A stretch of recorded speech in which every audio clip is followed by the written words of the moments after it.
신앙생활을 해온 그리스도인들 중에는 성경에 주일학교 때 들은 성경의 인물을 평생 삶의 어떤 스승으로, 즉 멘토로 여기면서 사랑하는 사람들이 굉장히 많습니다. 어린 시절부터 신앙생활하는 사람들에게 독특하게 대표적으로 나타나는 현상이죠. 그래서 그 중에 누가 있냐? 지혜로는 누구를 따라갈 자가 없어요? 솔로몬을 따라갈 자가 없고, 힘이라면은 삼손을 따라갈 자가 없죠. 야곱은 슬기로웠고, 기드온은 용감했으며, 요나는 기적의 주인공이었고, 또 모세는 담대하게 하나님의 일을 감당한 사람이었고, 여호수아는 용기가 있었고, 뭐니 해도 다윗은 가장 신실한 신앙이자 신이었습니다. 그런데 그 아이가 어른이 되어서 이제 좀 더 존경하는 인물, 그 멘토들을 구체적으로 무엇을 닮아야 할지를 성경을 읽으면서 살펴보면 여지없이 그 환상이 깨져버리고 맙니다.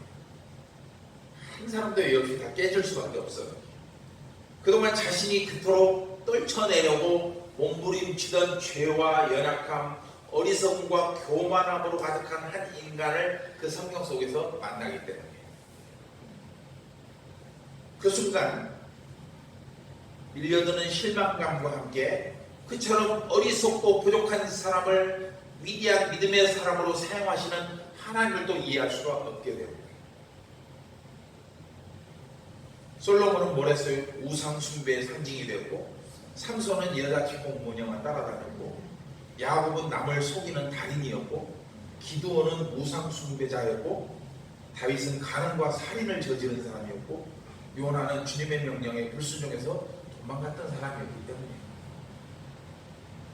이처럼 모든 사람이 본받으려는 이 믿음의 인물들은 사실은 여러분과 저처럼 죄와 허물로 가득한 연약한 인간에 불과했던 것입니다. 하지만 그럼에도 포기하지 않고 우리가 끝까지 성경을 읽는다면 우리는 그들의 삶에서 놀라운 공통점 한 가지를 발견하게 될 겁니다. 그게 무엇일까요? 뭐냐? 하나님께서 그들과 함께 일하신 흔적, 그리고 그것을 통해서 끝내 위대한 구원을 이루신 역사들이라. 제가 성경에서 투툴에게 원리를 깨달은 핵심이 바로 이겁니다. 겉으로 인간적으로 볼 때는 도저히 본받을 수가 없는 사람이에요. 제가 항상 인용하는 사람 중에 아브라함이 있지 않습니까? 믿음의 조상이라고 했는데 그는 아내를 팔아먹은 사람이에요. 거짓말을 일삼은 사람이에요. 그런데 그를 믿음의 조상이라고 삼으신 하나님이 위대하시다는 거예요. 아멘. 즉 하나님은 그들을 끝까지 포기하지 않으셨고, 그들 또한 뒤늦게나마 자신의 연약함을 깨달음으로써 죄와 허물로 점철되었던 삶에서 벗어나 주님의 뜻 안에 자신의 삶을 온전히 맡길 수 있었기 때문에 그런 인물이 되었던 겁니다. 이유가 뭘까요? 그들은 무엇보다도 주님의 은혜가 필요하다는 것과 또 자기 스스로의 힘으로는 아무것도 할 수 없다는 것을 비로소 깨달았기 때문입니다. 여러분, 그렇습니다.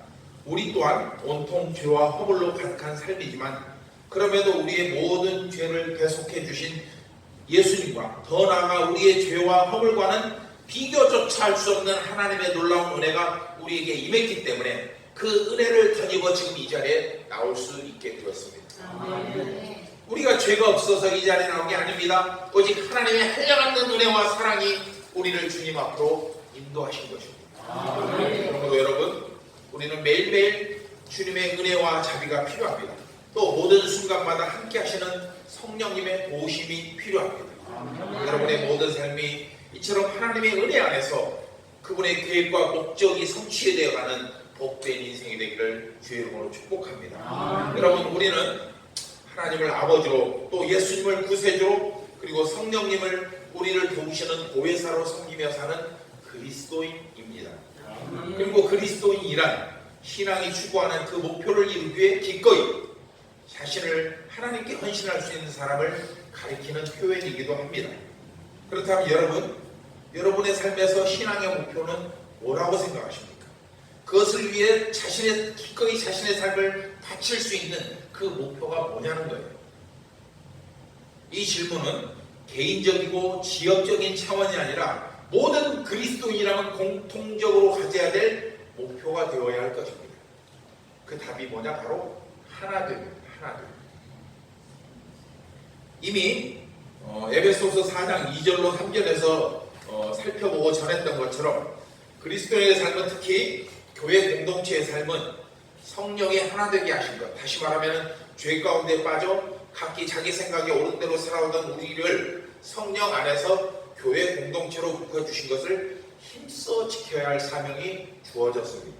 아멘. 이에 예수님은 공생의 사역을 마치시고 십자가를 지기 직전 하나님께 제자들이 하나 되기를 간절히 기도했습니다. 그것을 일컬어 일명 대제사장의 기도라고 하는데, 요한복음 17장 21절로 22절에 나와 있습니다. 시작. 아버지여, 아버지께서 내 안에 내가 아버지 안에 있는 것 같이 그들도 다 하나가 되어 우리 안에 있게 하사 세상으로 아버지께서 나를 보내신 것을 믿게 하옵소서. 내게 주신 영광을 내가 그들에게 주었사오니 이는 우리가 하나가 된 것 같이 그들도 하나가 되게 하여 함이니이다. 아멘. 즉 예수님의 모든 사역은 결국 하나됨이 목적이었다는 거예요. 그리고 이 하나됨이라는 건 뭘 의미하느냐? 세상을 구원하는 것과 같은 의미입니다.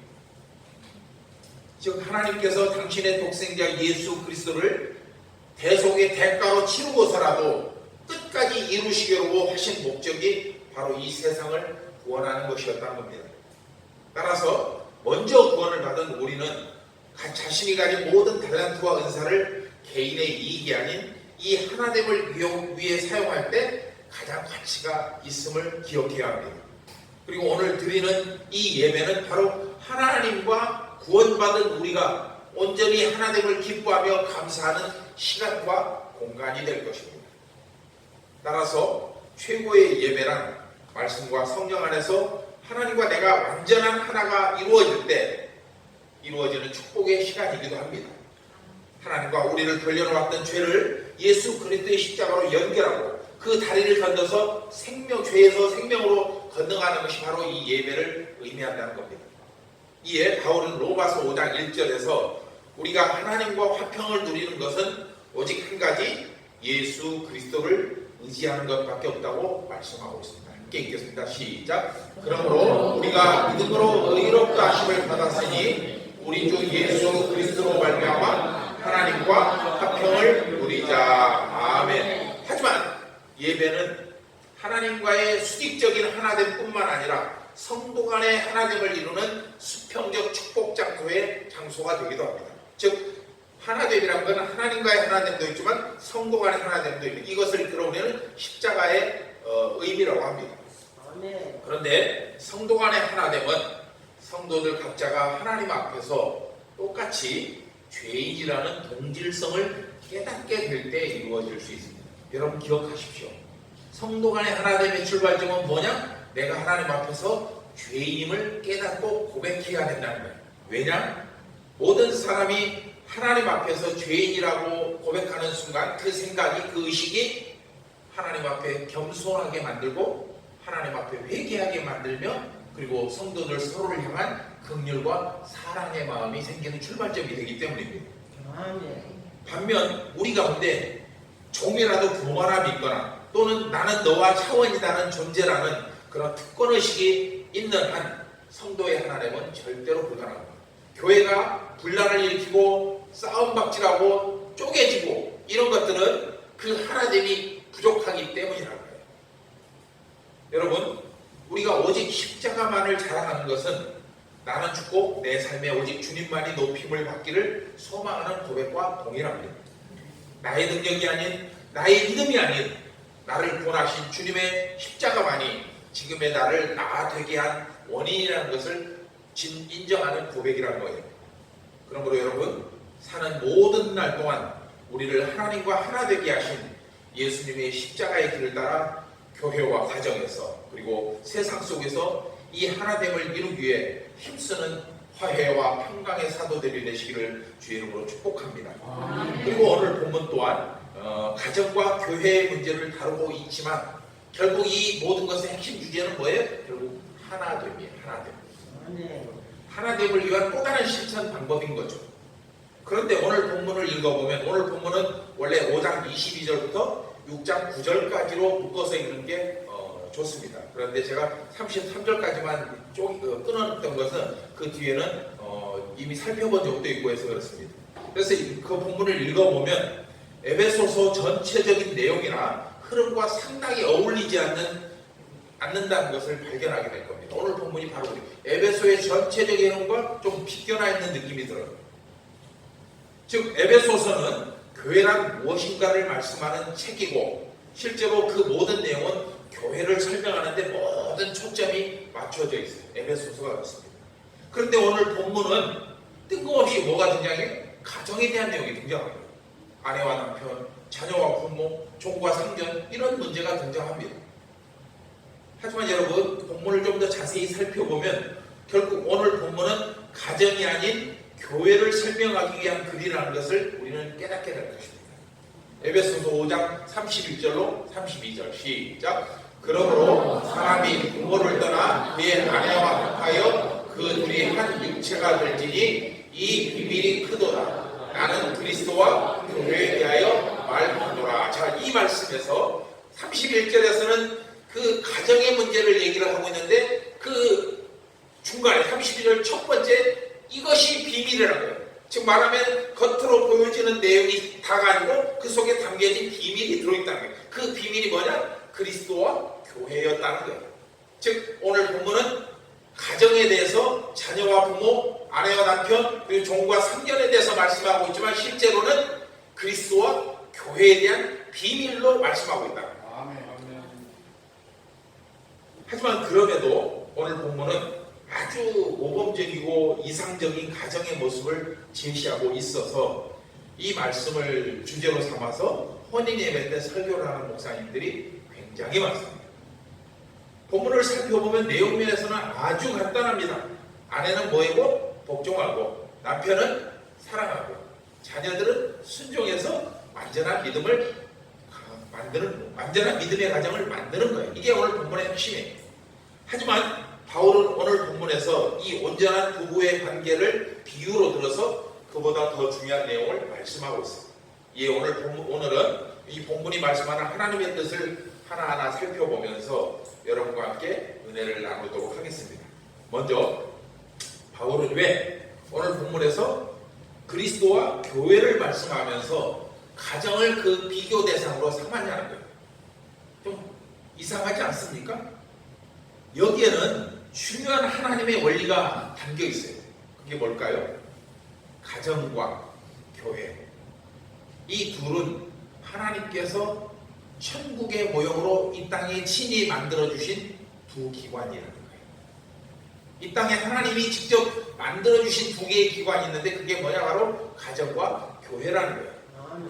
즉 가정과 교회는 하나님의 나라가 어떤 것인지를 세상 사람들에게 보여주기 위한 기관이라는 공통점이 있고, 이처럼 가정과 교회는 하나님 나라의 신비를, 즉 비밀을 담고 있기에 교회는 가정처럼 사랑이 충만해야 되고 또 가정은 교회처럼 거룩해야 된다는 거예요. 이게 오늘 본문의 핵심인 거예요. 그러면서 오늘 본문은 이처럼 가정과 교회를 비교하면서 하나님 나라의 신비로운 비밀을 우리에게 가르쳐주고 있습니다.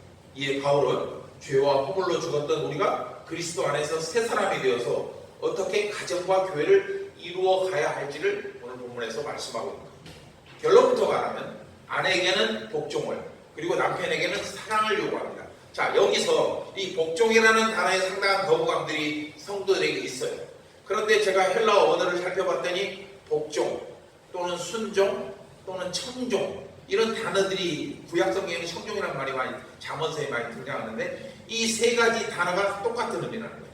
그러니까 어떤 경우에는 복종이라는 같은 단어로 헬라어 원어를 어떤 때는 복종으로 쓰기도 하고 어떤 때는 순종으로 쓰기도 하고 또 어떤 때는 청종으로 쓰기도 해요. 근데 여러분 잘 생각해 보시면은 우리가 상식적으로 생각하면 복종과 순종과 청종 중에서 어떤 것이 제일 강력한 의미인 것 같아요. 복종인 것 같죠? 근데 원어를 살펴보면 복종이 가장 약한 거예요. 청종이 가장 강한 거예요. 무슨 말이냐? 말 떨어지자마자 행동하는 거예요. 청종, 듣고 바로 가는 거예요. 순종, 기꺼이 섬기는 거예요. 기꺼이 섬기는 거. 내가 자원해서 섬기는 게 순종인 거예요. 복종은 말씀을 듣고 그대로 따르는 게 복종인 거예요. 그럼 청종이 가장 강한 거예요. 말 떨어지게 못쓰게 너는 반드시 해라 이거예요. 그런데 놀랍게도 이 세 가지 단어는 다 같은 단어, 거의 같은 단어, 두 가지가 있는데 같은 의미로 쓰인다는 거예요. 그런데 여기서 아내가 남편에게 복종하는 것은 아내가 남편보다 열등해서 이렇게 차별을 둔 말씀이 아니에요. 주어진 역할이 다를 뿐이에요.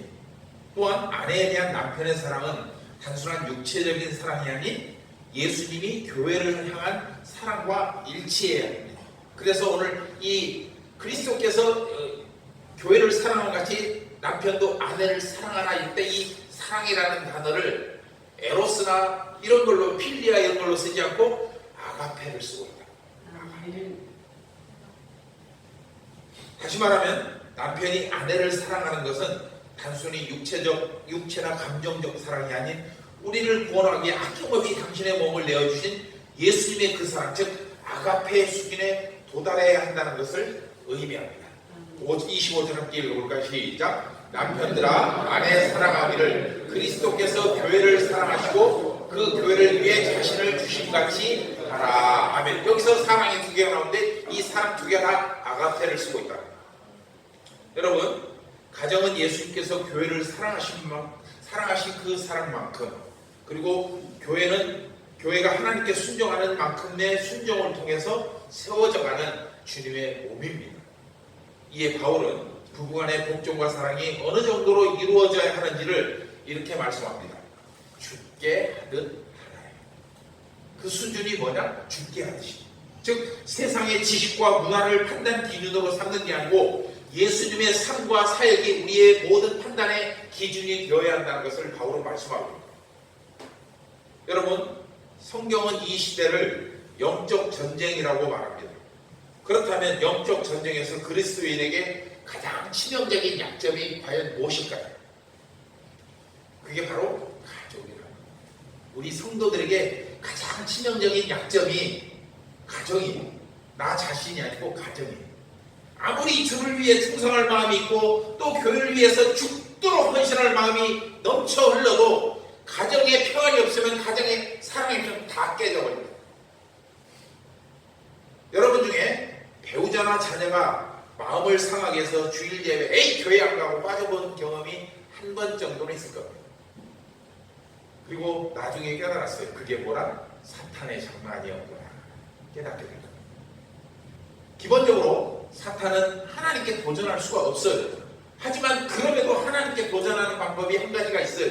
그게 뭐냐? 하나님의 자녀를 넘어뜨리는 거예요.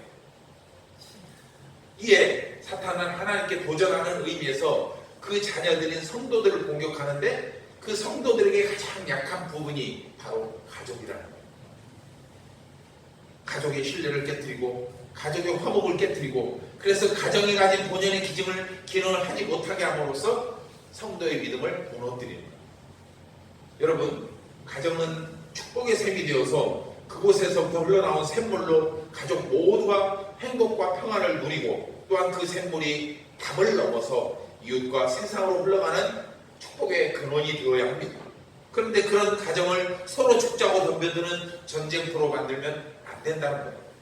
따라서 가정에서 일어난 모든 불화의 원인은 결국 하나님의 나라를 세우지 못하게 하려는 누구의 장난? 사탄의 장난임을 여러분들은 기억해야 할 것입니다. 이에 바울은 하나님께서 친히 세우신 가정과 교회가 어떤 상황에서도 흔들림 없이 서는 길을 오늘 본문에서 제시하고 있습니다. 그런데 문제는 여기에 문제가 있어요. 거기까지만 된다면 얼마나 좋겠어요. 평범한 다른 목사님들과 똑같은 설교가 되겠지만 본문을 살펴보면 문제가 있어요. 오늘 본문이 제가 앞에서 말한 것처럼 온전한 가정의 실제 모습을 보여주는 말씀이 아니라는 게 문제예요. 여러분, 2000년 전 당시 에베소 교회 성도들의 삶을 한번 잘 생각해 보십시오. 그러면 이 말씀이 과연 현실성이 있겠느냐는 거예요. 물론 오늘 말씀은 참으로 귀하고 이상적이고 행복한 말씀인 건 분명해요. 그럼에도 이 말씀은 그 당시에 비춰보면 전혀 현실성이 없고 공허해 보이기까지 한다는 거예요. 왜일까요? 우리는 그동안 잘못된 전제를 바탕으로 오늘 본문을 읽고 이해했기 때문입니다. 전제가 잘못되면 결과도 당연히 잘못될 수밖에 없는 것이죠. 즉, 이 말씀은 부부가 서로에게 어떤 배우자가 되어야 행복한 가정을 이룰 수 있는가, 그 책임의 소재를 보여주는 말씀이 아니라고 기억하십시오. 이 말씀은 그런 말씀이 아니에요. 다시 말하면 아내는 교회가 죽게 하듯 남편에게 복종하고, 남편은 그리스도가 예수 교회를 위해 당신을 내어주신 것처럼 아내를 사랑하고, 그렇게 서로가 서로에게 최선을 다하면 이상적인 가정을 이룰 수 있다는 행복한 가정의 원리를 말하려고 하는 게 아니라는 거예요. 이게 문제예요. 물론 이제 막 결혼식을 올린 신혼부부가 이 말씀을 들으면 내심 고개를 끄덕이며 나도 그렇게 살아가야지 다짐할 수는 있겠어요. 하지만 5년, 10년, 아니 20년을 살아본 부부들에게 이 말씀을 하면 어떤 반응이 나올까요? 그래, 한번 살아봐. 과연 그게 가능할까? 다 동의하는 바잖아요. 물론 이 말씀대로 실천하면 이상적인 가정을 이룰 수 있다는 것은 분명합니다. 그러니까 성경이 우리에게 말씀하고 있는 것입니다.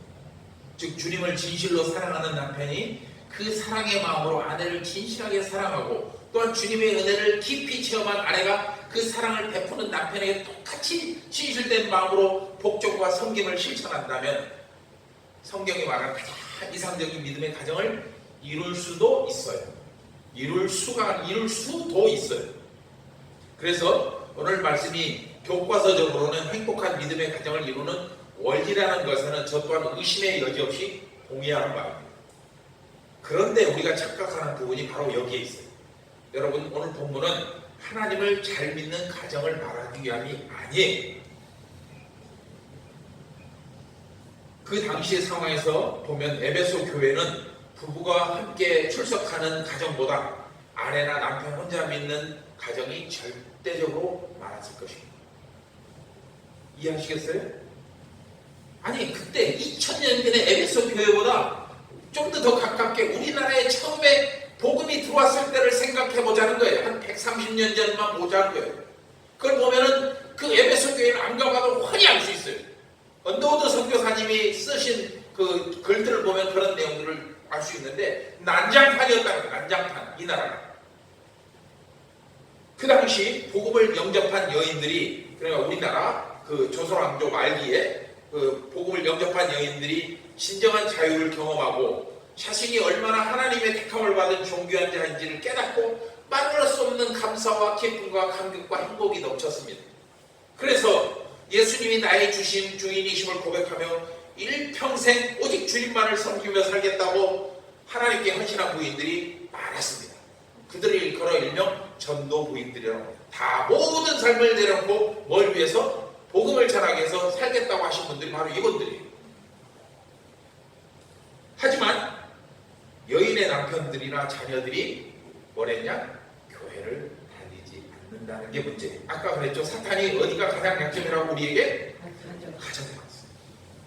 아니, 교회를 다니지 않는 정도가 아니라 주일날 예배에 참석하려는 아내에게 온갖 욕설과 구박, 심지어 폭행을 일삼으며, 어떤 사람은 서양 귀신에 홀려갖고 집안 살림 다 갖다 교회에 바친다고 막 두드러 패고 이랬던 일들이 어찌 그때만 있었겠습니까? 제가 어렸을 때도 비일비재하게 있었어요. 교회 안에. 정작 자기는 노름하고 여자 쫓아다니면서 술 펴마시고 주색잡기에 빠져서 남편으로서의 역할은 전혀 하지 않으면서도 아내에게는 그렇게 절대 복종을 요구했던 그런 시대가 있었다는 거예요. 그렇다면 여러분, 복음을 영접하고 삶의 변화를 경험하고 하나님께 온전히 헌신하기로 한 이 여인들은 그처럼 무지막지한 남편들을 어떻게 대해야 할까요? 예수님의 은혜로 새로운 삶을 찾은 아내들이 하나님을 믿지 않을 뿐 아니라 아내를 핍박하는 그 남편을 어떻게 대해야 하냐는 거예요.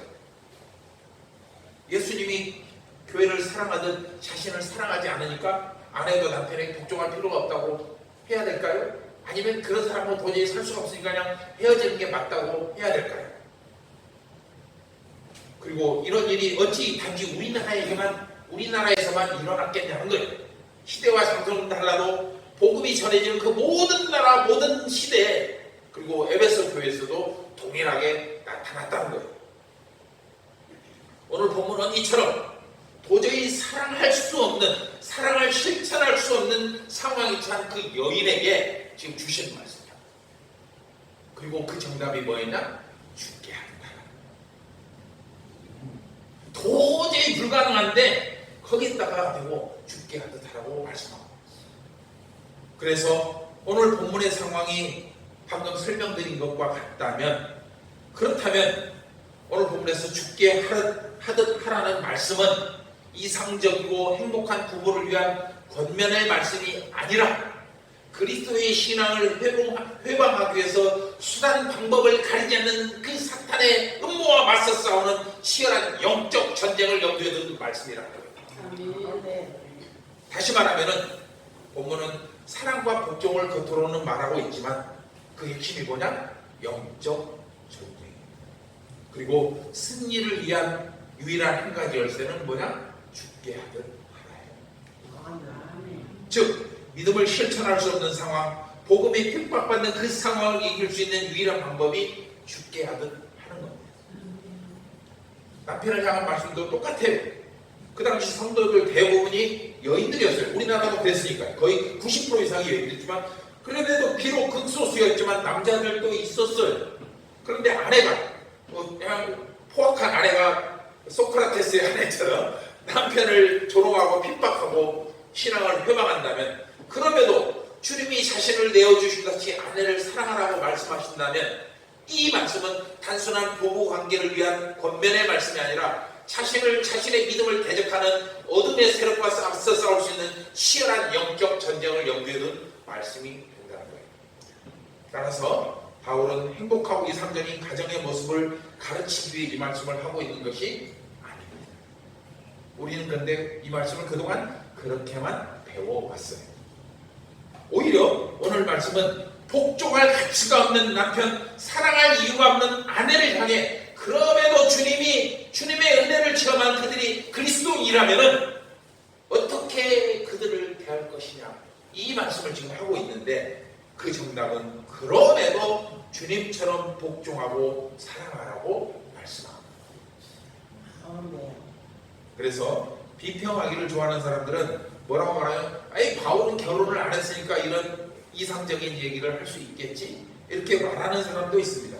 하지만 여러분 본문을 보면 바울은 부부 관계를 교회와 그리스도의 관계로 설명하면서 그 관계가 지극히 신비스러운 사랑과 순종의 관계라고 분명하게 말씀하고 있습니다. 32절 읽어봅니다. 함께 빨간 글씨까지 있습니다. 시작. 나는 부부 관계를 말하려는 것이 아니라 그리스도와 교회에 대해서 말하노라. 이 빨간 글씨는 제가 여러분들 이해하기 쉽도록 덧붙여 놨습니다. 그런데 바울이 이 말씀을 쓰고 보니 오늘 본문을 쓰고 나서 보니까 본문은 예수님과 교회 관계로서도 확실한 의미를 갖고 있지만 이상적인 부부의 모습을 말하기에도 충분하다고 생각했던 것 같아요. 그래서 이렇게 다시 권면합니다. 33절 시작. 그러나 너희도 각각 자기의 아내 사랑하기를 자신같이 하고 아내도 자기 남편을 존경하라. 자, 이 말은 뭔 말이냐면은 바울이 32절까지 쓴 목적이 뭐였어요? 그리스도와 교회의 관계가 이래야 된다라고 가르치고 있는 거예요. 그런데 그러나 내가 생각해 보니까 이 말씀이 너무 너희들에게 좋거든. 부부관계 아주 행복하게 좋거든. 그러니까 너희도 각각 자기 아내 사랑하기를 자신같이 하고 아내도 자기 남편을 존경하라고 그렇게 말씀을 하고 있는 거예요. 그래서 오늘 본문을 한쪽으로만 이해한 사람은 이 말씀이 순전히 교회와 그리스도의 관계를 의미한다고 주장하기도 하고 또 어떤 사람들은 신비로운 부부관계를 의미한다고 주장할 만큼 오늘 본문은 아주 절묘하고 기가 막히게 균형을 잡고 있는 것이 보여집니다. 이에 바울 또한 사람들이 본문을 오해할 수 있다고 생각했는지 그래서 32절에서 나는 그리스도와 교회에 대해서 말하노라고 말한 후에 그러나 비록 내가 그리스도와 교회에 대해서 말하고는 했지만 아내와 남편도 똑같이 사랑하고 복종하라는 말씀을 덧붙이고 있는 거예요. 하지만 여러분 또 있습니다. 여기서 또 다시 반전. 본문을 이 정도로만 보면은 본문에 담긴 진짜 의미를 발견하지 못할 수도 있습니다. 맨날 반전이 일어나죠. 제가 말씀을 읽을 때 그동안 목사님들이 살펴보지 못한 내용이 뭔가를 주로 봅니다. 그래서 그 말씀을 이해하고 있는 다른 목사님들을 많이 찾아봐요. 근데 오늘도 이 본문도 많은 목사님들, 어림잡아서 한 30명 이상의 목사님들 설교를 제가 들었어요. 주중 내내 들었어요. 그런데 똑같았어요. 행복한 가정이었어요. 주제가. 근데 딱 한 분만 제가 생각하고자 하는 내용과 같은 의미를 말씀하시더라고요. 그래서 그분의 말씀을 인용을 여러 가지를 했습니다. 그렇다면은 오늘 본문에서 바울이 진짜 말하려는 의도가 뭐냐 이거예요. 물론 제가 전하는 말씀이 다른 목사님들과 다르다고 해서 그 바울의 의도가 100% 일치한다고 볼 수는 없어요. 저 또한 부족하기 때문에. 그리고 또 어떤 뛰어난 학자도 바울을 100% 이해할 수 없는 것도 맞아요. 하지만 다메섹 도상에서 예수님을 만난 후 그 삶이 완전히 변화된 바울을 보면은 어느 정도 오늘 본문의 핵심은 파악할 수가 있습니다. 그게 뭐냐? 그것은 부부관계나 그리스도와 교회의 관계보다 더 본질적인 것인데 그것이 뭐냐? 오늘 본문의 핵심은 내 인생의 주인이 누구냐는 거예요. 오늘 본문의 핵심입니다. 그래서 설교의 제목이 그겁니다. 즉 예수님이 내 인생의 주인이시고 그리고 그렇게 고백하는 아내는 자신을 구박하는 것을 어떻게 대해야 할까? 이런 문제를 다루고 남편이 믿든 안 믿든 그것이 중요한 게 아니라 내가 지금 예수 그리스도 앞에서 어떤 존재인가를 깨닫는 것이 우선이라는 거예요. 반대로 예수님이 내 인생의 주인이라고 고백하는 남편은 믿지 않는 아내를 어떻게 대해야 할까요? 마찬가지로 남편이 어떤 상태인지가 중요한 게 아니라 그 상황에서도 여전히 예수님이 나의 주인이라고 고백할 수 있냐고 지금 묻고 있는 거예요. 사랑할 수 없는데, 복종할 수 없는데 어떻게 할 거냐 이거예요. 즉 부부관계에서도 여전히 예수님이 나의 주인이 되시니 핵심이고 그것을 인정할 때 오늘 본문대로 실천할 수 있다는 것을 바울은 말씀합니다. 그렇다고 언제나 양보하는 것도 아닙니다. 무조건 참고하는 것도 아니에요. 때로는 책망도 필요하고 그냥 불같은 화를 낼 수도 있어요. 우리는 그걸 이끌어서 의문이라고 합니다. 하지만 예수님이 나의 주인 되심이 그 어떤 모든 것보다 우선해야 한다는 것이 오늘 본문에서 바울이 우리에게 던지는 메시지입니다. 그 모든 것보다 너희들은 무엇이 첫 번째냐? 예수님이 나의 주인이시다. 아멘. 그렇게 우리는 지금껏 본문을 잘못 이해했던 겁니다. 바울의 의도와 상관없이 오늘 본문이 갖고 있는 아름답고 환상적인 문장과 그림에 현혹되어서 이 말씀이 행복한 가정을 말한다고 우리는 착각하고 있었던 거예요. 이 말씀은 그게 아니라 지금 영적 전쟁인데 그 영적 전쟁의 너의 중심이 뭐냐? 너의 첫 번째 조건이 뭐냐를 지금 묻고 있는 거라는 거예요. 따라서 오늘 바울이 전한 말씀이 2000년 전이 지난 오늘에도 우리에게 생명의 원천이며 구원의 능력이 되기 위해서는 바울의 의도대로 예수님이 그 어떤 상황에서 나의 주인이 되실 수 있는가를 묻고 또 스스로가 대답할 수 있어야 된다. 저는 그래서 오늘 본문에서 특별한 결론을 내리지는 않을 것입니다. 대신에 여러분 스스로가 돌아가셔서 이 말씀을 깊이 묵상하시고 여러분의 삶에 걸맞는 결론을 내리실 것을 원합니다. 하지만 그럼에도 여러분의 믿음과 삶이 어떤 상태에 놓여있든 간에 그보다 더 중요한 것을 놓치지 말라는 부탁을 하고 싶습니다. 즉 예수님이 여전히 내 인생의 주인이신가 또 어떤 상황에서도 이 고백이 나에게 유효한 능력이 되는지 매 순간 매 시간 여러분 스스로 묻고 대답하는 거예요. 그럴 때 여러분의 삶은 소망이 있을 것이고 그 소망 있는 삶을 통로로 삼아서 하나님은 당신의 뜻을 이루어 가실 것입니다. 아멘. 설교를 마치면서 저는 문득 이 말씀이 생각났습니다. 우리 아침에 봤던 여호수아서 24장 14절로 15절 말씀입니다. 시작. 그러므로 이제는 여호와를 경외하며 온전함과 진실함으로 그를 섬기라. 너희의 조상들이 강 저쪽과 애굽에서 섬기던 신들을 치워버리고 여호와만 섬기라. 만일 여호와를 섬기는 것이 너희에게 좋지 않게 보이거든 너희 조상들이 강 저쪽에서 섬기던 신들이든지 또는 너희가 거주하는 땅에 있는 아모리 족속의 신들이든지 너희가 섬길 자를 오늘 택하라. 그러나 오직 나와 내 집은 여호와를 섬기라. 이 말씀이 결론이라면 결론일 수 있습니다. 여러분, 아무리 큰 환난이 나를 괴롭혀도 또 엄청난 성공이 나를 유혹해도 오직 나와 내 가정의 주인은 예수님이 되시기를 주의로 부탁드립니다. 또한 예수님을 믿는다는 말이 예수님께 우리 인생을 맡기고 또 그분이 내 인생의 주인이 되게 하심으로써 이제는 나의 소망이 아닌 그리스도의 소망을 따라 살겠다는 고백이기도 하고 그렇게 살아갈 때 우리는 궁극적으로 행복할 수 있다는 확신이 되어야 한다는 겁니다. 그리고 가정이나 교회나 세상에서도 예수님이 주인이 되심으로써 참된 자유와 행복을 얻을 수 있는 그 고백이 되어야 한다는 겁니다. 오늘 말씀이 여러분의 신앙 여정에 소중한 전환점이 되어서 모든 순간을 주님을 주님으로 고백하는 복된 인생이 되시기를 주의 이름으로 축복합니다.